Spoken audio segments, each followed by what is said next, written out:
aggiornamenti. No, non va bene così, non va bene così, dovete allargarvi. Allargatevi un secondo. Tu hai già fatto? Sì, però. Posso strisciare se volete. Sentite, io devo andare dentro.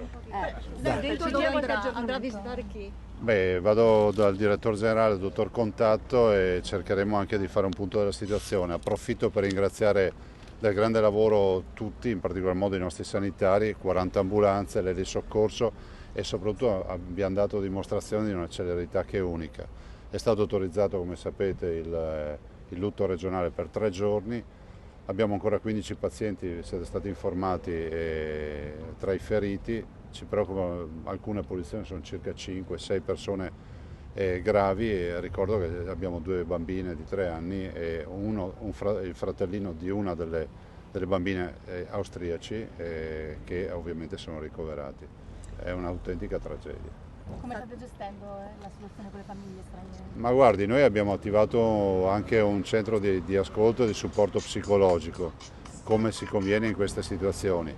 Certo è che la mole della tragedia impone veramente uno sforzo non indifferente, anche sul fronte della mediazione linguistica, visto e considerato che abbiamo cittadini croati, abbiamo la Germania come nazionalità, la Spagna, ho sentito l'ambasciatore stanotte, la Francia e poi ovviamente gli ucraini, quindi è veramente una situazione assolutamente pesante. La Regione si sta occupando anche dell'accoglienza di queste famiglie? Noi per il tramite della sanità cerchiamo di provvedere a tutto quello che sono le necessità.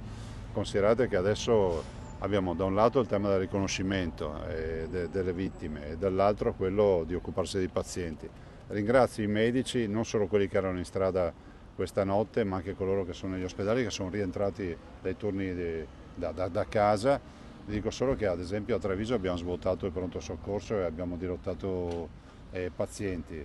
Oggi i pazienti sono su 5 ospedali, che sono ovviamente Mestre, Treviso, Dolo, Mirano e Padova. A Padova abbiamo la bimba di 3 anni che è anche una grande ostionata, per la quale siamo veramente preoccupati.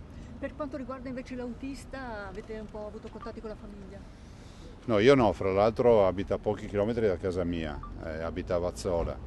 Non abbiamo avuto nessun contatto, adesso attenderemo anche il lavoro della magistratura e dei tecnici per capirne la dinamica. Tutto fa pensare a un malore, però è prudente non avanzare ipotesi e usare il condizionale, il guasto tecnico, piuttosto che altri fattori che oggi non ci sono noti. Attendiamo. Il guardrail è molto basso in questo guardrail. Ma guardate, quella non è una strada nostra, cioè io non intervengo su questi fatti. Il sistema elettrico poteva aver agevolato la cosa? No, guardate, l'autobus comunque era un autobus elettrico, quindi ho sentito anche discussioni sul metano, altre robe, non c'entra niente. L'autobus elettrico, da quello che ci risulta, siamo davanti a una macchina che è recentissima, del 2022.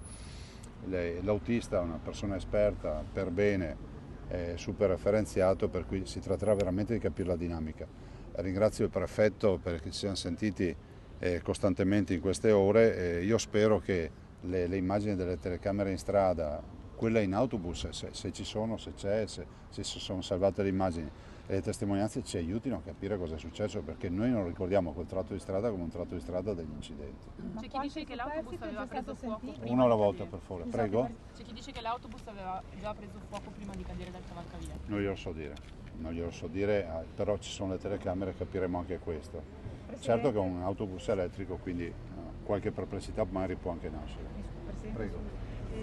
Qualche superstite è già stato sentito che voi sappiate dalle forze dell'ordine? Ci sono tra i superstiti, o meglio tra i feriti, ci sono almeno 4 pazienti che possono parlare, uno dei quali è anche in rianimazione, ma parla. E hanno ammesso qualcosa? Questo non ve lo posso dire, grazie. Buon lavoro. Grazie.